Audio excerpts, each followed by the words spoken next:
Janis Gillham Grady was one of the original L. Ron Hubbard Commodore's messenger on the flagship Apollo, and she had worked every day with Hubbard from the age of 13 into her 20s, and she was closer to him probably than any of his family. At any rate, in this video, you're going to actually hear about her and her husband, Paul, when they finally decided to leave Scientology and the Sea Organization in the summer of 1990, and what drove that decision and what happened afterwards the first several months that they were out. She's got great photographs. We've got some amusing stories, and I'm involved in it too. Stick around. I think you're going to enjoy this video.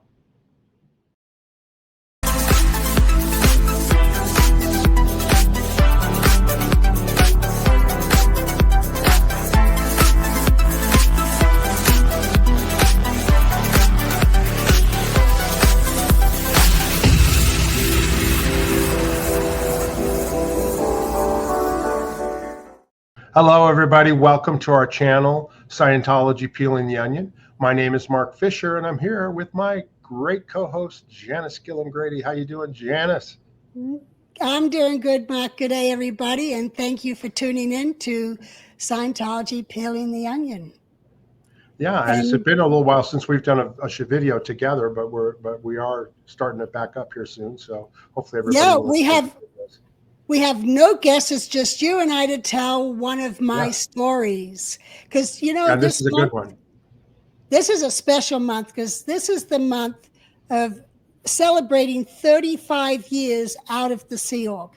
I spent 22 years in the Sea Org. I spent 34 years of my life as a Scientologist. And then when I left, I was basically barefoot and pregnant. And it's now 35 years later after having left. So this will be a great story. I hope people will enjoy it. I'm sure they will. And yeah, congratulations. 35 years is a long time. You know what I mean? But we're happy. I'm sure you're happy you're out and that you're here. Yeah. A lot of ups and downs and a lot of water under the bridge and, everything else. So that's right. Yeah, I'm happy to be gone. Okay, great. Well, we'll go ahead and start. I'm going to just put up the picture, Janis, of you and Paul, and then you can go through as you tell the story and change the pictures however you like them, okay? Okay, great. All right, there you are. Yeah, there's. Go ahead. That's Paul and I. We're on leave in Ohio, in Kettering. That's by Dayton, Ohio, where Paul's family lived. And, we were married 11 years in the Sea Org. And then there were times where, it got rough and you think of leaving and so forth, but then you hang in because if you tell your spouse you want to leave, they're supposed to report on you and then you get pulled in and it messes up people's marriages and you don't trust them. It's just a disaster. Anyway, so we were married and very solidly for 11 years in the Sea Org. And then they had wanted me to be replaced as the Deputy WDC Watchdog Committee Chairman and Chief Officer of CMOINT to send me to the ship because I'd done the mission of the maiden voyage. I knew ships having lived on the Apollo for 8 years. And so Milt Wolf, who was the commanding officer at the time, needed to be pulled back in and gotten through ethics and auditing because he was gambling and drinking in Curacao. So I was selected having the most knowledge in management of ships. So I went to the Free Winds, and meanwhile, they'd sent Paul to Clearwater to the Flag Service Org on mission. And while he was on mission, he reports up that the problem with the Flag Service Org is failed purposes and that they were wanting or expecting to get OT-8, but that was given to the ship. And Paul brings up that David Miscavige was the who or the cause behind the problem with the FSO struggling and having downstats. So Paul, of course, gets recalled.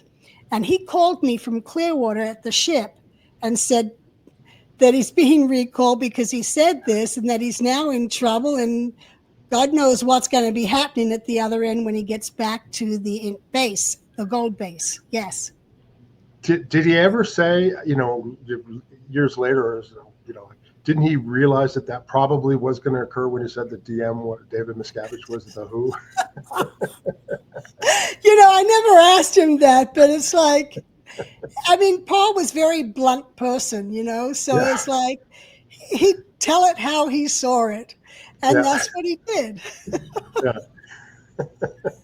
So anyway, go ahead. Anyways, so what happens? I'm over on the Free Winds, and they as the commanding officer, so I'm over the captain, I'm over the commanding officer at the ship service org. I am like the top dog on the ship, and they send in a mission to bring Milt back. And they don't tell me this. The mission arrives and they've got Milt, and that's where I went, okay, something's going on here. Well, they didn't say I'm recalled, but they are saying that my mission is done and to return to the base. So I get to the gangway and I find that the HCO chief, or you call him the HAS, the HCO area sec, who's responsible for ethics, is traveling with me as an escort. And that's when I was like, uh-oh, something is going on. So we get to Miami, and from Aruba, we get to Miami, and I'm thinking, you know what? I'm tired of this and people not trusting me. It actually brought me about to start thinking of trust issues. Here they are escorting me. I've been in there for, 22 years, and they don't trust me. And here I was, the commanding officer of the ship, a senior messenger, and that just kind of needled its way in. And my sister had already left 7 months beforehand, and I knew someone had told me that she was in Florida. So I thought, if I could get to a phone. And this is the days, no beepers, no cell phones, only a payphone somewhere. No internet. So then I was like, how can I shake this escort? And I couldn't shake him. I went into the ladies' bathroom. I'd come out. He's still waiting there for me. It was like I couldn't get myself to a phone to try and get information to locate my sister. I didn't even have a phone number for her. So anyway, I end up back in Los Angeles. And when I get off the plane, he's sticking with me like glue until the courier arrives to pick me up. And I get in there, and then they take me straight to the base. Mm-hmm. And I get to the base, and this young girl, Jasmine, she was the ethics officer, and she meets me. And I'm like, where's Paul? And she's like, don't you worry about Paul. And I'm like, no, I want to know where Paul is. And she wouldn't tell me. And it just so happened that DM and Mark Yeager were walking up the hill because everyone was down at the dining room listening to an LRH tape play. So they come up to me and they say, what's going on? Well, welcome back. What's going on? I go, this little bitch won't tell me where Paul is. Oh, and they're like, why don't you tell her where Paul is? Let us see him, Anyway, so there she is, kind of, I guess, coward from, it's me calling her a bitch, and then DM and Yeager telling her to let me know where Paul is. Anyway, I figured that they had him locked up at the old Gillman house or something like that. Uh-huh. So anyway, Paul was allowed to go home to our apartment that we shared with you and Julie. That's right, out at Kirby. That's right, in Hemet. Yeah, yeah. So I got to see Paul, and that's when he told me he had been locked up over at Kirby, and he was not at Kirby, at the old Gillman, and that he was on the decks. So the next day, and that's when I was like, well, what happened? And that's when he told me that he said DM was the Who, He didn't, he was just saying the actions that were causing this problem with the FSO. So the next day I go in, and, they'd replaced me as chief officer in Watchdog Committee because I was on permanent assignment of the ship on garrison. Right. Right. So no one really knew what to do with me because I wasn't really someone that was an ethics particle. And so no one knew what to do. And I'm like standing around. So I went and started working on the decks with Paul. And and when I say working on the decks, it's like doing groundwork, gardening and stuff like that. So I was doing that with him. And then they decided that since Paul, before this mission, had graduated the RPF, the Rehabilitation Project Force, they decided that he wasn't a product. He was an overt product, and he needed to go back to the Rehabilitation Project Force. So they sent him and his twin, Jim Logan, back to the RPF. And I think Jim, by this time, was married to Annie Broker. Anyway, and Annie was in the RPF, I think. Yeah. Anyway, I'm a little mixed up on that. But anyway, so Paul was sent back to the RPF, and I just continued working on the decks. I had nothing to do. And they put out a ComEv on me. And I'm like, why is someone ComEving me? What did I do wrong? And then Greg Hughes comes to me on the committee, and he says, okay, Janis, I'm on the committee of evidence, and we're ready to interview you right now. And I said, well, I'm not coming to the ComEv. And he's like, why not? I said, I haven't done anything wrong. The ship is doing fine. I was replaced because people had a problem with Paul and thought it would affect me. So Greg comes back to me as he went back to the ComEv, comes back and says, you have to show up for your ComEv or you'll be declared. And I'm like, well, declare me. So I became a particle that nobody knew what to do with, because which you had a history. You had a history of doing this in your Sea Org career, if we recall correctly. If I disagreed with something, I'm not going to go along with it. No. Anyway, so no one knew what to do with me. And I just kept working on the decks merrily, And then I was called into the ethics office by Lisa Schroer, who is the CMO HCO executive. And she calls me in, and she's telling me they're assigning me to the RPF. And I'm like, what did I do to go to the RPF? And she says, well, no one knows what to do with you. Anyway, so I'm like, I'm not going. And she would get up and she would leave, and then she'd come back. And while we're in there, she gets a phone call from Shelley, who was Miscavige's assistant.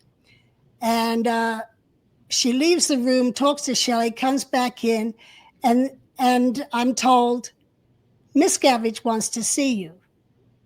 So I go up to Dave's office and talk to him, and he's like, no one knows what to do with you except Biddy has asked if you can work for her. Biddy was working on the ship, and she was working on setting up the kids' ranch, because no one was doing anything to help the kids. Her kids were down in Los Angeles. She was up at Inter, and there's a lot of people that were in that situation. So Biddy took it upon herself to set up Happy Valley as a ranch for the kids. And so everybody knows this is Biddy Miscavige, Biddy Blythe, Biddy Miscavige, married to Ronnie Miscavige, David Miscavige's brother. Anyway. Right. And she was the mother of Jenna Miscavige. That's right. But Biddy was up in Hemet at the Int base, and Jenna and her son Justin and Sterling were all in Los Angeles. And to see them, she'd have to go do that drive down to LA, see them maybe one night, and then come back. And she was fed up with that. So she took the initiative to say, I'm going to set up a ranch for these kids. So Biddy asked Dave, since no one knew what to do with me or how to handle me, if I could work for her. So I was assigned to the project of setting up the ranch for the kids. And Dan Pabilski was already doing that. So I was thrown in charge of him and worked on getting the place set up for the kids and having the parents do renovations to help set it up. And we got some kids up there, the older ones, and they were helping do it. And the idea was to just get it so it's in a condition the kids could live in and have food and beds and so forth, and then get their schooling going. Anyway, so that's what I was working on, and Paul was in the RPF. And then they decided to get rid of the RPF and assign all those people to Estates Gold. Mm-hmm. So Paul got assigned to Sportsfield in charge. That's right. I was working there too. He was working with me. I was a grunt. I was just working on the sports fields with him and Eric Knudsen. Yeah. Right. So meanwhile, my uncle and aunt were coming over from Australia. And I'd had permission for Paul and I to go down and get them. So my uncle and aunt had come over from Australia, and when Paul was in the RPF, I had a petition approved for him to go with me to go pick them up and spend a few days with them. Well, now he was the sports field in charge. So I repetitioned and I got that approved. And then the flood happened. So the flood happened on August 11, I think it was. Yeah. And the next day, Gold was assigned a condition, that night, Gold was assigned a condition of liability, and all Liberty was canceled, everything. So the next day I was called in by Lisa Schroer, and I was told, Paul won't be able to go with you because Gold is in liability. So what are you going to do? And I'm like, don't worry, I'll figure it out. And I left.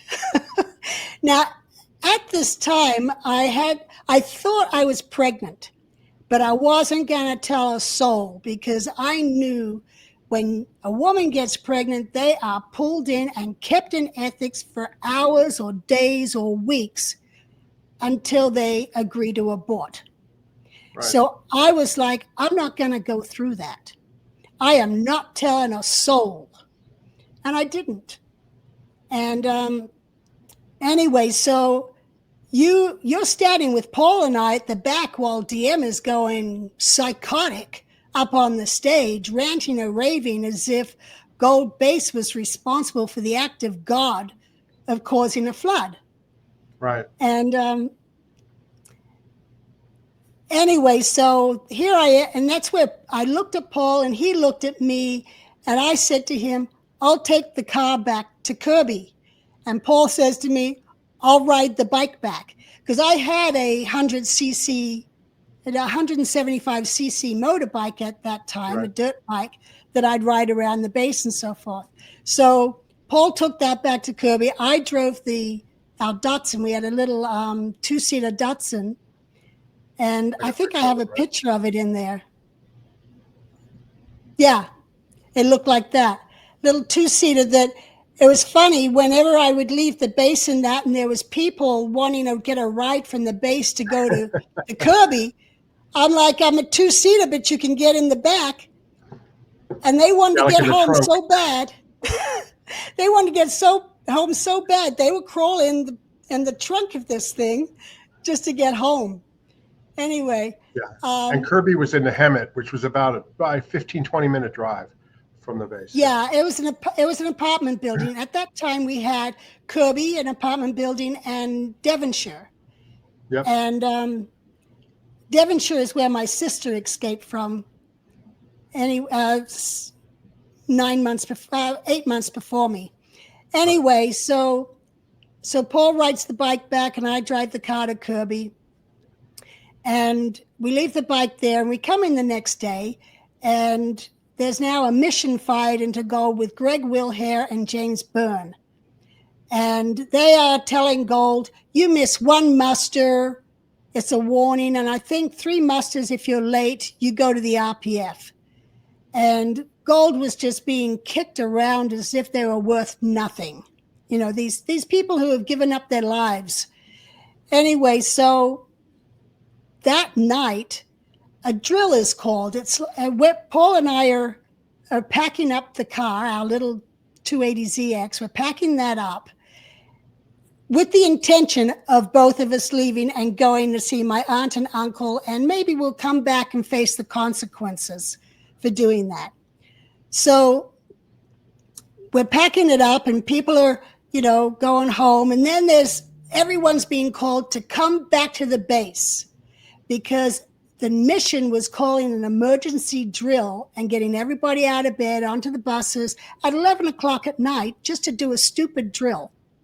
Yeah. And so people are like, hey, Paul, you coming? And he says, no, Janis will drop me off on her way to LA. So we kind of packed things up, put things away. And I also already had an off-base storage unit from when I went to the Free Winds, because I didn't want my stuff touched and moved around and disappear with people sleeping in your room. Right. So we drove off the base. We went down to San Diego, spent 3 days with my uncle and aunt. And we'd had to, because it was a 2-seater car, we stopped at my dad's and exchanged and got his car. It was a Saab, so that we would all fit in it. So we went down to San Diego, had a good time, dropped my godmother off at the airport. And we went back to my dad's and exchanged cars back. And we said, Dad, we're not going back. Do you have my brother's phone number or address? And my brother, by the way, had left in around 82. So I hadn't seen him in 8 years because he was declared for having left. And he was a target of miscavigers. Anyway, so my dad gives me my brother's phone number and address. And Paul and I call and we don't get an answer. Yes, Mark. I was just going to ask, I didn't mean to interrupt, but I was going to ask, obviously you and Paul had talked while you were in California visiting your relatives, right?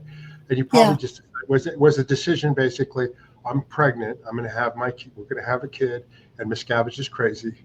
It's time for us to move on. Was that kind of like the decision that you guys? Yeah, that is pretty much it.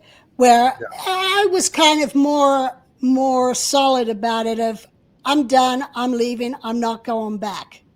And Paul was like going along with me because I was pregnant, so he had that responsibility, whether he liked it or not. So he came along because I said, we're leaving. Later on, he said I never gave him a choice. Yeah. Okay, carry on. I'm sorry. I just wanted to make sure that was what your decision was. That's why you're like, okay, this is it. Yeah.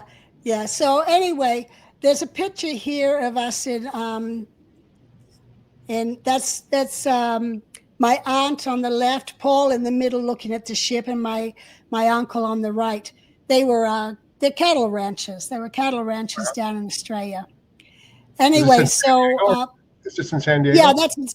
Yeah, that's in San Diego, where we spent the time with them. And then here's the day that I get back to my dad to exchange cars. And I had already, when I saw things going on, I had a trampoline at the base, and I was told I needed to move it. I mean, we had all these acres, and I needed to move it because why? I don't know. They were going to build a basketball court. It was an eyesore. You could see it. Oh my God, it's so ugly. Anyway, go ahead. But I'm not kidding when I say that. I'm not kidding when I say that. Yeah, is that what they said? Yeah. Miscavige was like, get that thing moved. That's an eyesore. What is it doing there? Oh, okay. Well, every day I used it at, exercise time. I'd go out and I'd trampoline. Yeah. Anyway, so I was like, I'm not selling it. So I set it up at my dad's, who lived like an hour and a half away. I took it down there and set it up in his backyard. So when we were exchanging cars again, I got back on my trampoline and with my half brother, Ian. And I was trying to teach him some tricks. Anyway, so then Paul and I take off. And Dad said he wouldn't say anything. And we're going off now to Upper Ojai, which is outside of Santa Barbara. And that's where my brother apparently was living. And we'd go, drive along, we'd stop at a gas station, get a payphone, and call his number, and we'd get no answer. So we just showed up on his doorstep. And we knock on the door, and this strange man opens the door, and I'm like, is this Peter Gillham's home?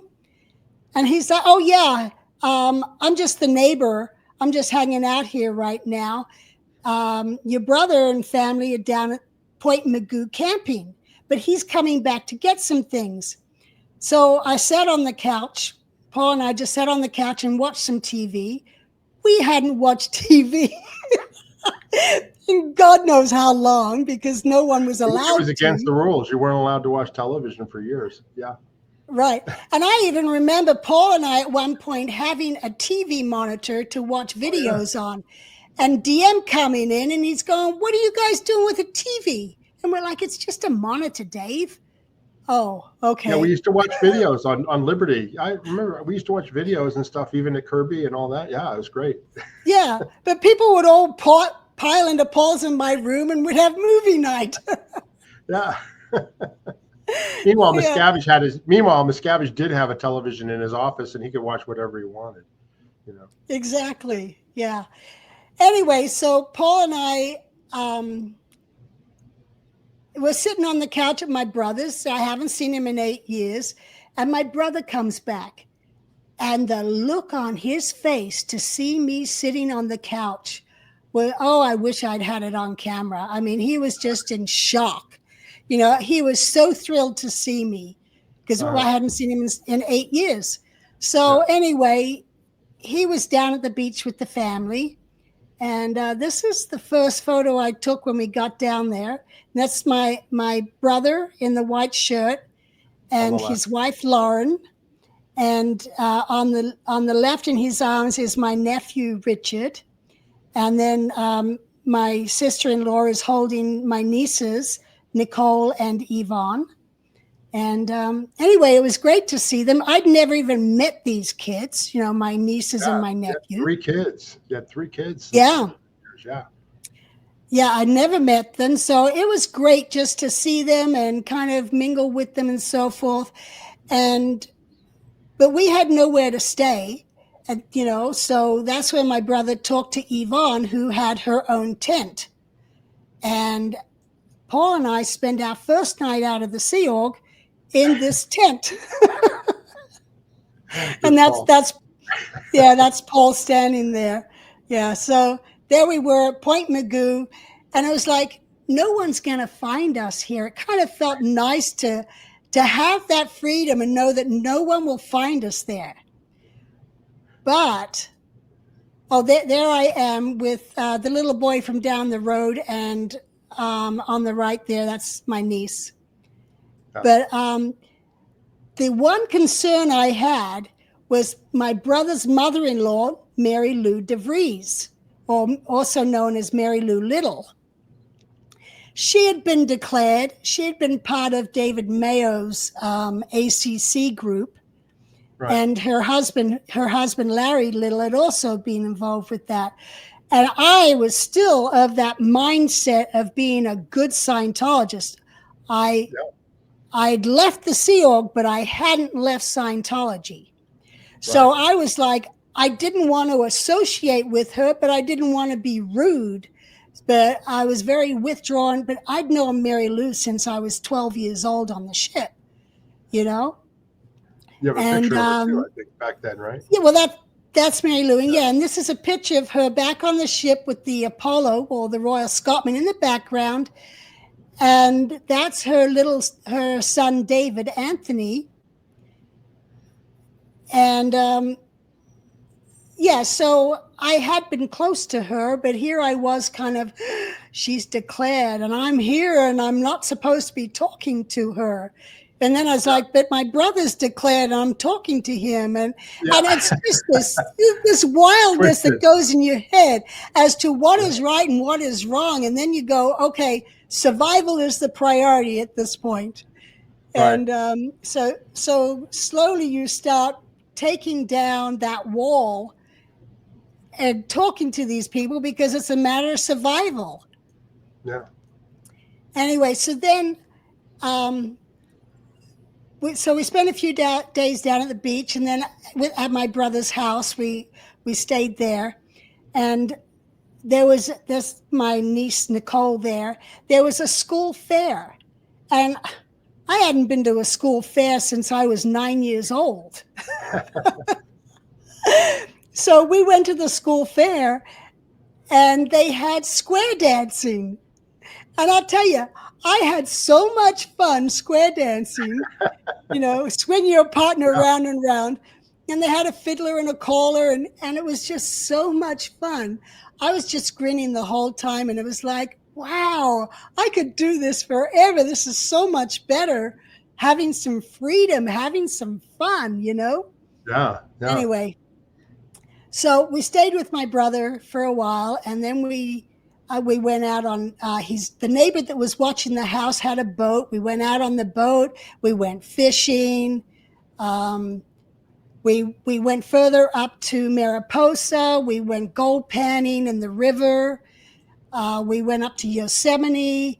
My uncle and aunt came over. My dad's younger brother and his wife came over from Australia, and so we hung out with them for a while, and we all went to like Universal Studios or something like that. There we all are. And now I am pregnant at this time and getting more and more pregnant. You can kind of see me there on the right in the blue. My belly's getting bigger, and Paul right behind me. And then there's Lauren, and then in the pink is Yvonne, and then Nicole in the green, being held by my Aunt Beppy. And there's my half-brother Ian in the background, and little Richard on my brother's shoulders, and then my dad and my stepmother, who also had the name Yvonne. So my mother was Yvonne, and my stepmother was Yvonne. Anyway, so it was your dad was he was on the down low seeing you, right? In other words, he wasn't openly seeing you, right? Oh, right. It was like, he was not telling anyone that he came up to see us, but he enjoyed being with us, having, he would give me $20 every now and again for gas to drive down to LA to see him, or I'd show up in LA and he'd give me $20 for the gas because he knew we didn't have much money. Right. So, and then what happened is now, because I was pregnant, I didn't know, having been in the Sea Org and not growing up and had any sort of education on the anatomy of the body, I never kept track of my menstrual cycle or anything, but I knew I was pregnant, but I didn't know how far along or anything like that. So the man down the road was a doctor, and he said, well, come on into my office and we'll figure it all out. And I'm kind of like, well, all these other Sea Org women never had all these doctor checks, because that's just the mentality in the Sea Org. Right. You just didn't do that. You just, okay, you're pregnant, just have the baby, I guess. Anyway, so I go to this doctor, and he does blood work on me. And then the blood work comes back, and he says,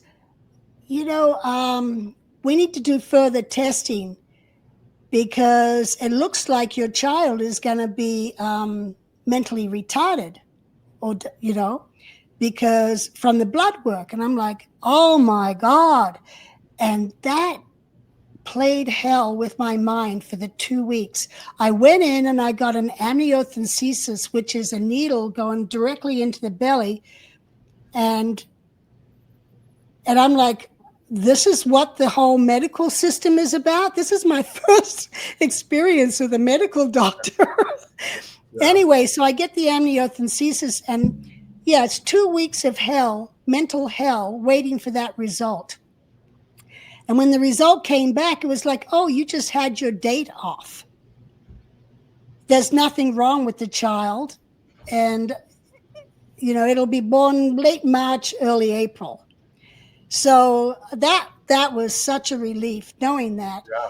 And I then started going to, as I got further along, Lamar's classes and learning more about what to expect when you have a baby. Because all I knew all I knew on having a baby was one time I was at the Wilcox with my mother, and Sherry, her deputy, was having a baby, and I would hear these screams coming from her room. And, Mom went in there and got her walking up and down the passage, and this woman looked dreadful. And then the midwife shows up, and, I'm like, oh, is that what it's like? That's all I knew. So anyway, I started going to these classes to get myself educated. And then Paul started working with my brother doing some construction work. Mm-hmm. And I needed some work. And so I had no resume, no credit report, no nothing. It's like I'm a nobody in the outside world. So my sister-in-law got me a babysitting job. And that's where I call myself the militant babysitter. Because I grew up in the SEAL. It was militant. Yeah. And I thought, well, I'll have fun with these kids. Let's make some cookies, And then I'm micromanaging them so they don't spill the crumbs or spill, the ingredients over the edge. And I was micro-militant. But the kids did enjoy coming over and staying with me, Anyway, so then it was kind of like, what are we going to do? And my sister was in Florida with Fernando. And had you reached out and talked to her at all? Yeah, I did reach out. And that's when she's like, what are you going to do? We'll pack up. We'll come and join you. And just before that, when we'd been gone about 5 days, was when it was like, okay, it's probably time that we call in and say we're not a Jane Doe in a hospital somewhere, but we're not coming back. Yeah. Yeah. So I made Paul do that. I said, you talk to Lisa. And so he talked to Lisa, and Lisa Schroer, she's now trying to tell us, you need to come back and get sec checked and route out properly, or you're going to be, and then once you've routed out properly, we can then give you your declare. And we're like, what? Why should we come back, put a stop to our life at this point, come back, get put under guard, go through a sec check to get declared anyway? And she's like, because you'll feel better. We're like, no, we're not coming back. So that's what happened. I should say, and you'll remember this too.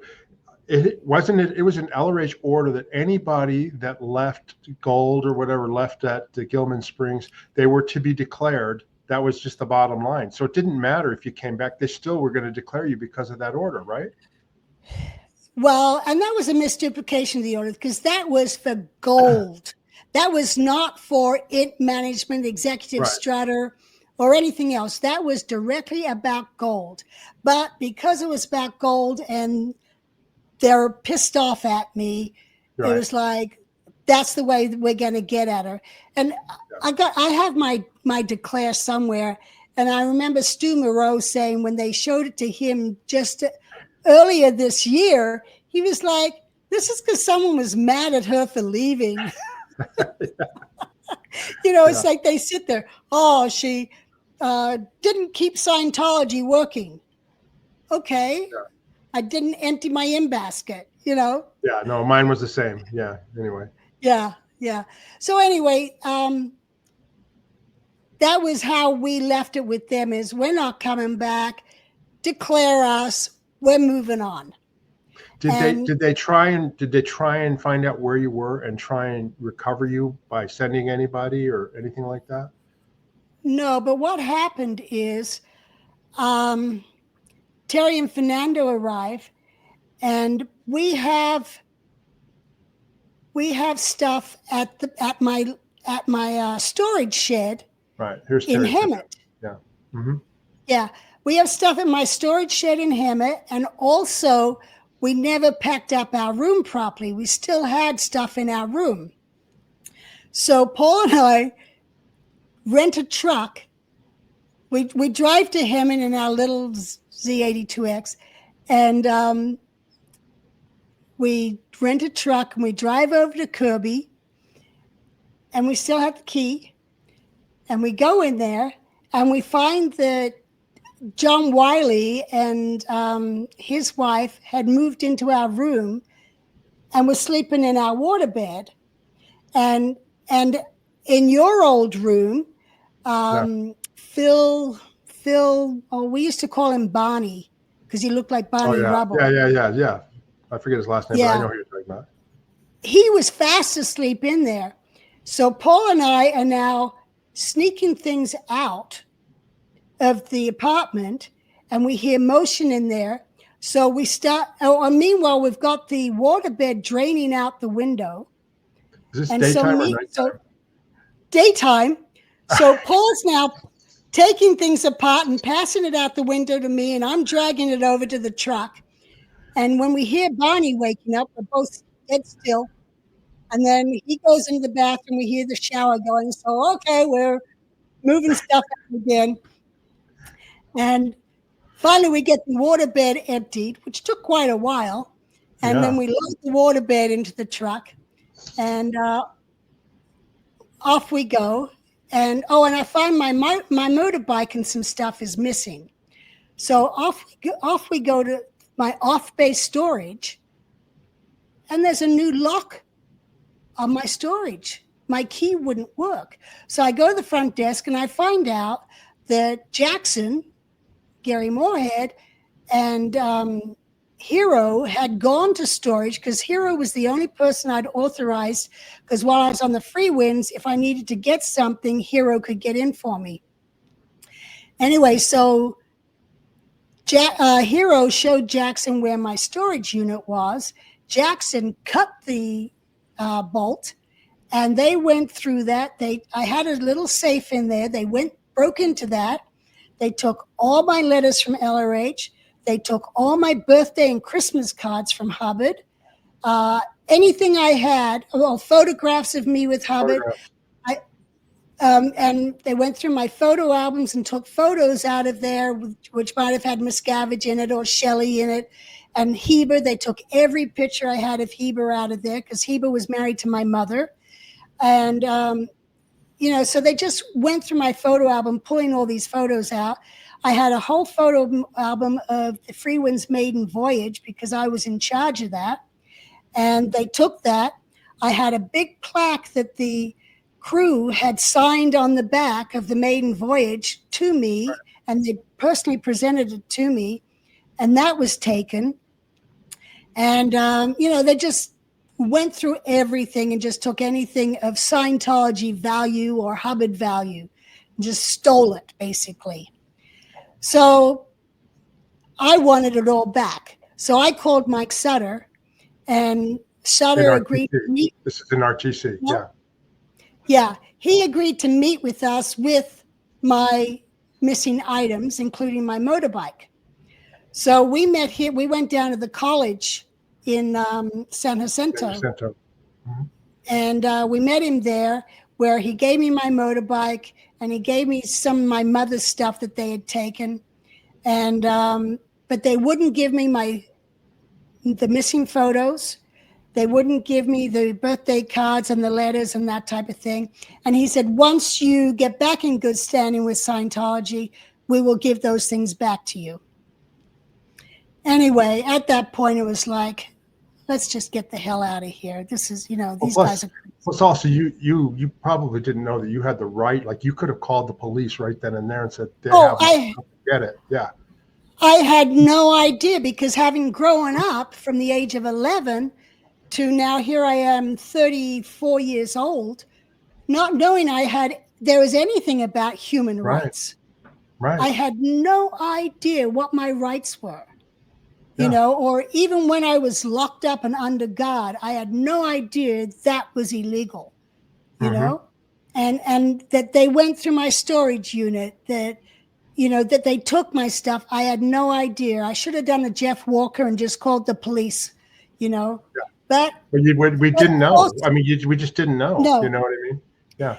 And it also at that time, mentally, I was still a Scientologist, and you still have that thing of, well, I now don't qualify for HCO because I blew, But if I came back, I don't want my record that muddied. Right, right. It was a It's mentality. I know retarded. exactly what you're talking about. Yeah. Yeah. But that's how you all think, You Yeah. don't want to put your future at risk, because what about eternity? Right. So, and that's why you don't speak out right away either, because you're worried about your eternity. Anyway, so we finally just packed up and headed back to my brother's. And that's when we were kind of, well, what are we going to do? And I had heard from Karen de la Carriere, because she had found out that somehow word got around that I was pregnant. And Karen had been married to my stepfather. And somehow she found out that I'd left. So she called my dad and got a phone number for me. And Karen and Jeannie Bogvad, Jeannie Franks, yeah, Jeannie Danilovich. Jeannie Danilovich, yeah. Jeannie was trying to get a hold of me. And because Jens, who was married to Jeannie at the time, there's Jens. Bogvad. He was dying of throat cancer, and he'd been the commanding officer of Munich Org at Bund Munich, and he'd been the commanding officer of LA Org and Bund, and he was over in Japan, setting up the Japanese org, he and Jeannie. And there he was now dying of cancer, and Jeannie was trying everything to do, but Jens was a good friend of Paul's and mine. And whenever he was at the base and his wives weren't with him, Felice Bogvad, she married later Pat Butcher, and Jeannie, Jens would always go on Liberty with Paul and I and just hang out with us and go shooting with us, or, go to the movies with us or dinner. Anyway, when he was dying, because Scientologists believe in reincarnation, Jens wanted to know who were the Scientologists that were pregnant. And so he was given a whole list, and he wasn't interested in going with any of those families. And then Jeannie said, "Oh, Karen tells me that Janis is pregnant." And the Jens is like, "Find her, find Janis." So I get this phone call from Jeannie and Jens. And Jeannie puts Jens on the phone, and Jens says to me, and some of you people listening to this might think this is weird, but this is how Scientologists think. So just go with me, okay? And this is how I think, I was a Scientologist. So Jens calls me and says, "I'm dying. I hear you're pregnant. I would like to be with you and Paul." I said, "That's totally fine. You're welcome." And he says, "I will be a good kid. And the only request I have, I will listen and do whatever you want, but the only request I have, if I'm a boy, name me John, because that is the English translation of Jens." So we were like, okay, we can do that. And then while I was still pregnant, we were trying to figure out middle names. Paul goes, "Hey, why don't we call him John Michael?"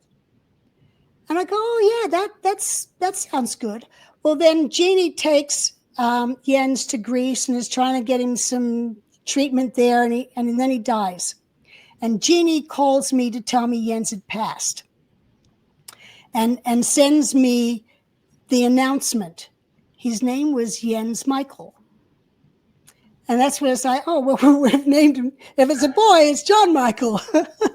Yeah. Anyway, so then I find out, I don't hear, Jeannie comes up and sees me and gives me an envelope with some stuff of Jens's, and,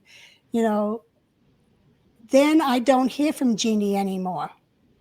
Well, then I find out that she and Karen were assigned to the RPF for being in touch with me.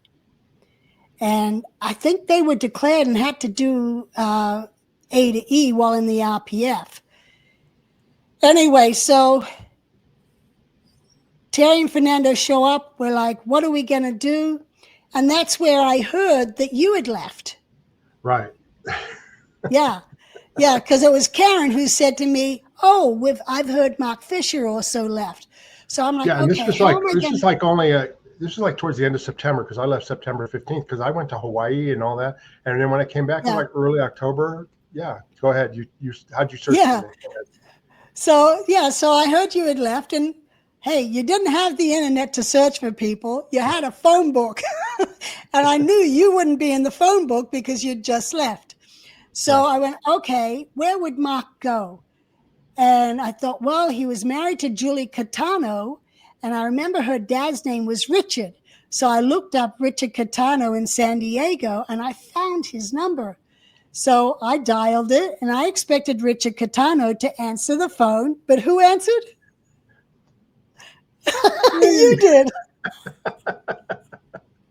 Janis, how you doing? Mark.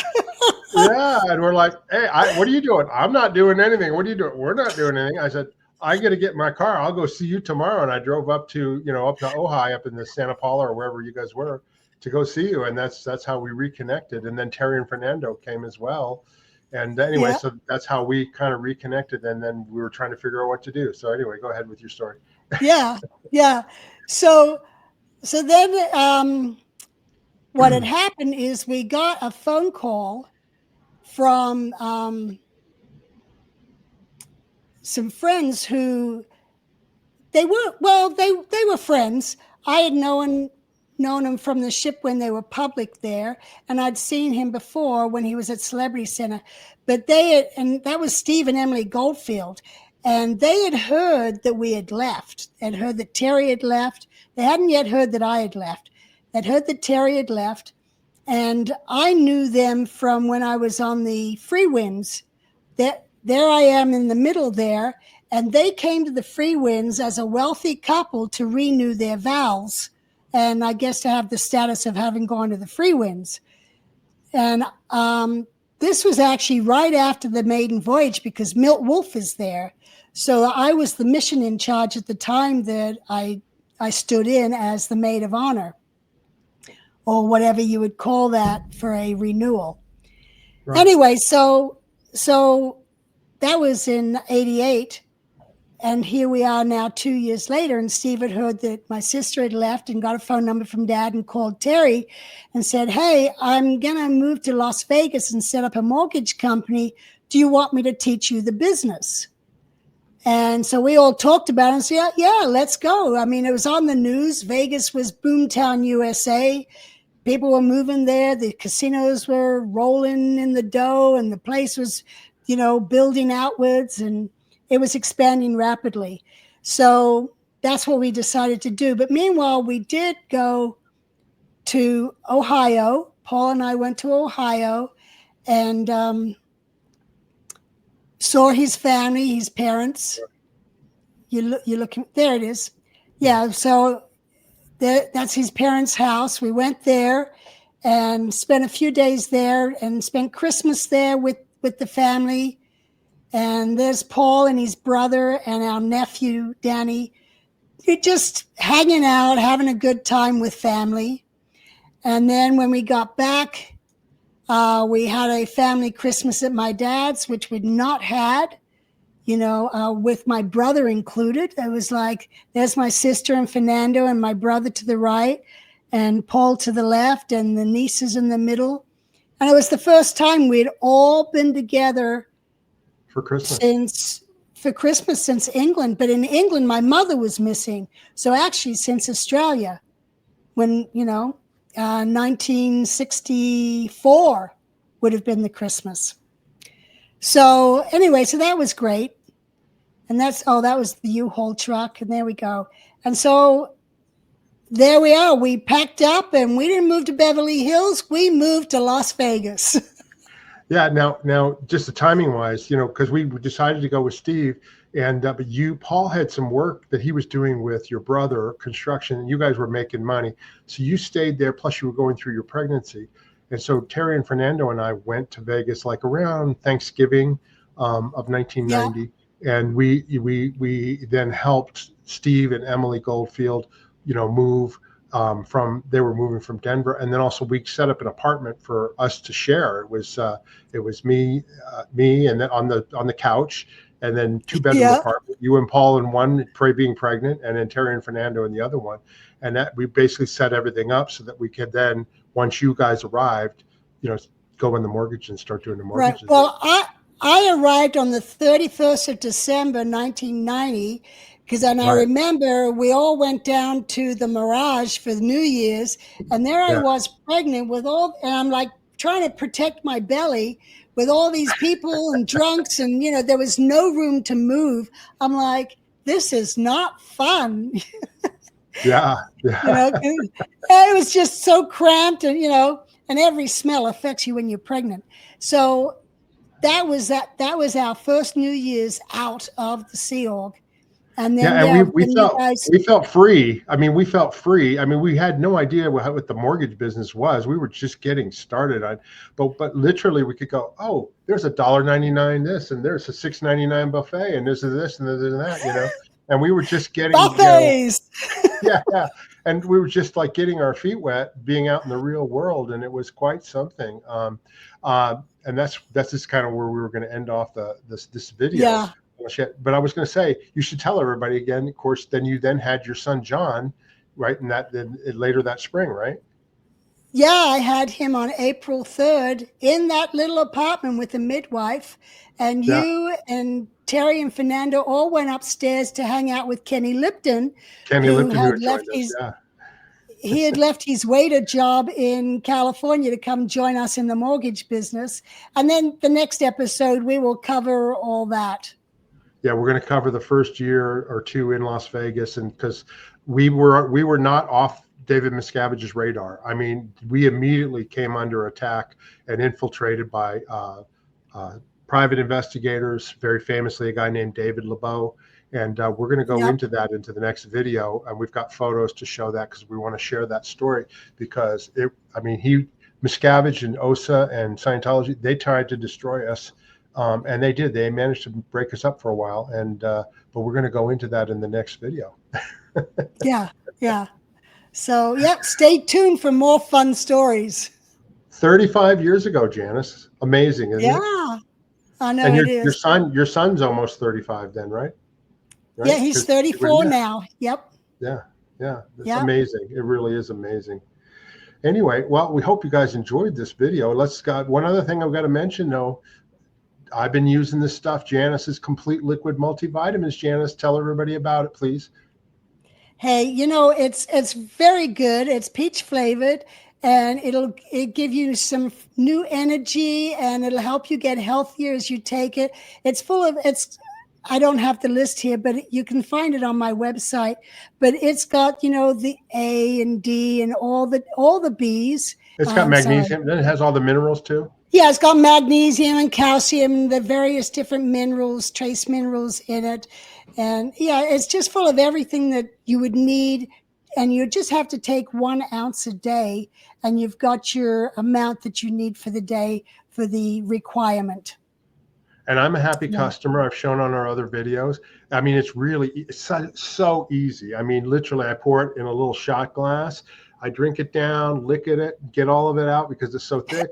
Put a little water in it, drink down the rest of it, and I'm done, man. My vitamins are done for the day. I don't have to swallow 50 pills. And I'll tell you, it's so easy, and it tastes great. As long as you keep it refrigerated and shake it up, it tastes really good. That's right. And it is actually, it's very simple for especially the older people or even children, because my granddaughter takes it, and she doesn't mind the taste. Her dad gives her these little kid chewy vitamins, which are they're full of sugar, but so I give her these vitamins and she enjoys it. So Well, you also can go down in the description there in our merchandise store. Click on that. You can order it. Janis will ship it anywhere in the U.S. You know what I mean? So you can order it, and I highly recommend it. I think it's really, really a good product. And of course, Janis has other products too, Qualicom and her Complete Magnesium. Anyway, all of that's in our merchandise store down below. Yeah. Good. Great. If you guys enjoyed this video, please subscribe to our channel, hit that notification button, and rock slam that like button, as Janis likes to say. It helps That's get right. these videos out to other people so that, they have not, or they're not, involved in Scientology or whatever, but they're interested in the subject. It helps get the videos out there. And we're doing more to promote the video too on TikTok and other platforms too. And we're getting more views and more people watching. And that's really what we're trying to do, is get the message out. Anyway, good, also, Bob. yeah, and if you've got any questions or comments, please go down below. I think this is a great story. Janis and I have been talking about doing this for a while, but if you have any questions, go down there. We check them all. If you'd like to support our channel, you can buy us a coffee. There's a link in the description. It's very simple. It's a way to send money to us.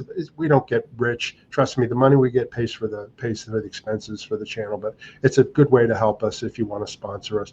Or if you'd like to become a member of the channel, there's also a link in there where you can be a sponsored member, and that helps out too.